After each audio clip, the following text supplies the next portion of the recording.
Heute zeige ich euch, wie ihr diesen köstlichen und saftigen Nusskuchen einmal zu Hause ganz einfach selber machen könnt.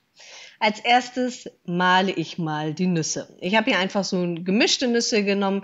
Ihr könnt auch zum Beispiel nur eine Sorte verwenden und wenn ihr wollt, sie auch vorher noch mal eben anrösten.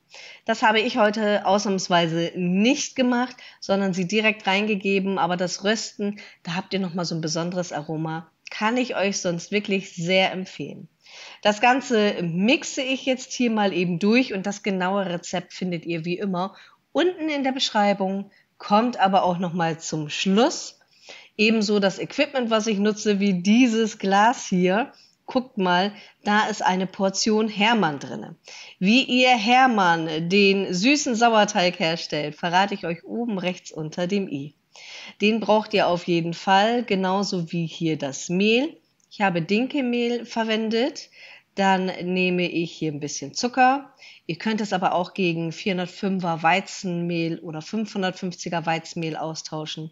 Das geht dann ganz genauso. Und für diejenigen, die diesen Hermann-Teig noch nicht kennen, das ist ein süßer Sauerteig der 1970er, aber der in den 90er Jahren wirklich einen Hype hatte. Ist wirklich eine fantastische Geschichte. Schaut euch wirklich das Video mal an. Das ist Wahnsinn, wie viel Triebkraft dieser süße Sauerteig hat. Noch eine Prise Salz kommt hinzu, dann vermenge ich die trockenen Zutaten schon mal ein bisschen. Das ist kein Muss, aber ich finde, dass es dann später noch mal ein bisschen einfacher geht. So, ja, das sieht gut aus. Ihr braucht auch gar keine Küchenmaschine. Das könnt ihr einfach eben ganz kurz per Hand mischen. Dann habe ich jetzt hier ein Ei. Die Veganer unter euch können das nochmal ersetzen. Ich schreibe dann die vegane Variante unten auch nochmal in die Beschreibung. Dann die selbst hergestellte Hefe, das Hefewasser. Wie das funktioniert, erfahrt ihr oben rechts unter dem i. Dann kommt hier jetzt noch ein bisschen Öl hinzu. Und nun folgt ein wenig Milch und auch hier können die Veganer Pflanzenmilch verwenden. Ihr seht, es ist ein super einfaches Rezept. Ich rühre das Ganze jetzt schon mal ein bisschen um und habe hier jetzt einfach meinen Teigrührer. Der dänische Schneebesen ist das ja. Wie gesagt, Equipment, Rezeptangaben, Mengenangaben steht alles nochmal unten. Das Rezept blende ich aber auch nochmal zum Schluss ein. Dann könnt ihr euch sonst auch nochmal einen Screenshot machen. Ist dann vielleicht nochmal einfacher und man muss das nicht extra nochmal so rauskopieren. So, und dann brauchen wir natürlich auch Hermann. Hermann, den Teig, nicht zu verwechseln mit Hermann the German. Da gibt's ja auch noch eine Geschichte zu. Kennt ihr die übrigens?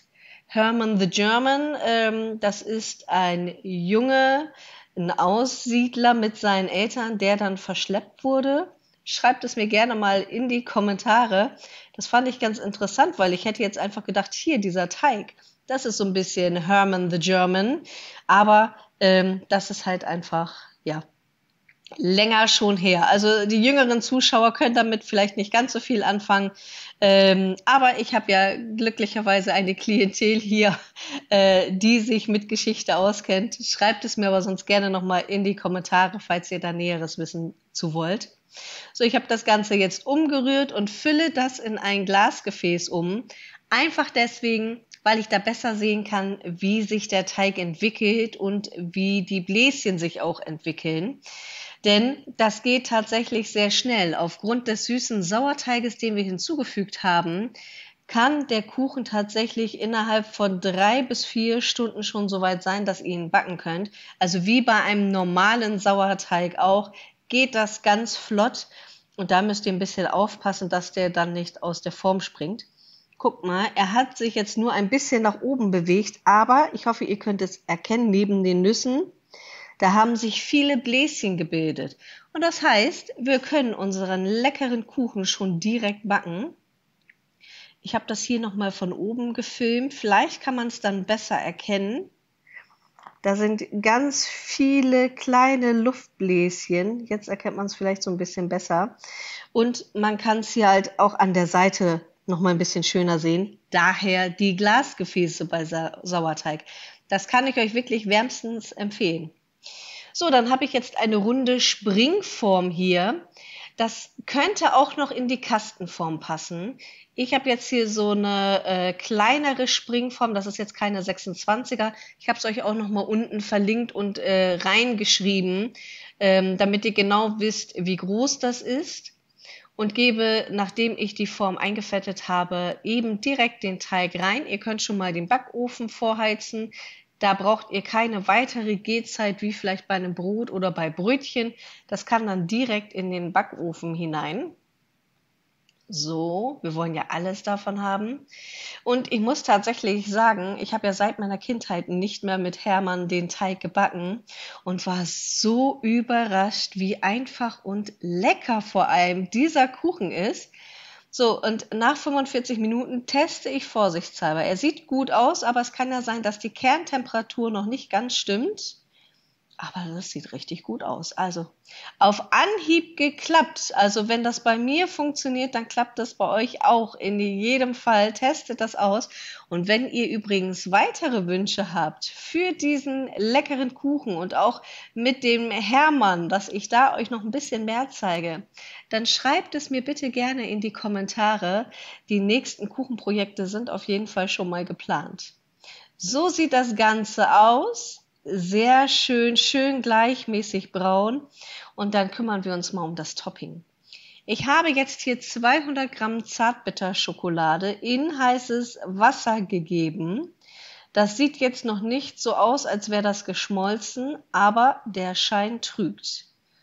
Ich finde das ganz gut immer im heißen Wasserbad. Ihr könnt das natürlich auch über den Herd kochen, aber das ist gar nicht nötig. Dann gebe ich noch ein bisschen Kokosöl hinzu und bei uns ist das immer so warm, es ist flüssig. Ihr könnt den natürlich auch in fester Variante dazugeben. Den habe ich nicht erhitzt, aber in unserem Haus ist es tatsächlich immer sehr, sehr warm. Und dann rühre ich das Ganze schön um.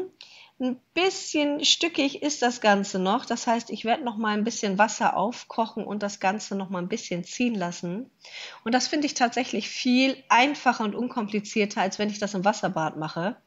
Deswegen hier auch der Deckel, damit kein Wasser reinkommt. Ich lasse das einfach nebenher so ein bisschen stehen. 10, 15 Minuten vielleicht. So, und dann könnt ihr sehen, das ist jetzt schön flüssig und perfekt von der Konsistenz her. So, den Kuchen habe ich schon mal hier auf eine Form gebracht.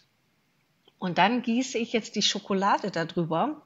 Und ich hatte zuerst überlegt, den am Rand runterlaufen zu lassen, habe mich dann aber umentschieden und ich finde, das war tatsächlich schon allein von der Optik her eine richtig gute Entscheidung. Ihr könntet aber auch zum Beispiel weiße Schokolade nehmen. Ich hatte auch überlegt, die Nüsse schon in die Schokolade zu geben, damit man das nochmal da drin hat. Aber von der Optik her ist diese Variante, die ich euch jetzt zeige, hier ein bisschen schöner, meiner Meinung nach. Aber wenn ihr den Kuchen nachbackt, hoffe ich natürlich, dass ihr mich wieder verlinkt, egal ob auf Instagram oder Facebook, auf Pinterest, wo auch immer ihr unterwegs seid. Ich freue mich, wenn ihr mich verlinkt, denn ihr backt wirklich immer so köstliche Sachen. Ich freue mich da immer riesig darüber, dann eure Werke zu sehen, wenn ihr dann das Rezept, was ich euch gezeigt habe, dann nachbackt. Ihr seid wirklich super tolle Bäcker. Vielen lieben Dank dafür. Und da bin ich schon mal gespannt, wie euch dieser Kuchen hier schmeckt. So, noch ein bisschen hier rauskratzen. Ihr könnt auch weniger Schokolade nehmen. Das geht natürlich. Aber ich finde, durch diese Schicht, die jetzt oben drauf ist, ich habe das dann noch eine kurze Zeit in den Kühlschrank gestellt und dann war das oben durch die Nüsse und die feste Schokolade und dann den saftigen weißen Nusskuchen, hatte das nochmal so einen richtig, ja, so einen ganz tollen Effekt. Also testet das aus, schreibt mir, welche Variante ihr am liebsten mögt. Ich habe einfach nochmal zusätzlich so ein paar Nüsse genommen, die grob gehackt, also auch gemischte Nüsse, Haselnüsse, Cashewnüsse, Walnüsse, Mandeln waren dabei, also wirklich so ein ganzes Portfolio an gemischten Nüssen genommen. Ihr könnt auch von den 200 Gramm, die da reinkommen, auch welche nehmen, aber ich finde die im Kuchen viel schöner.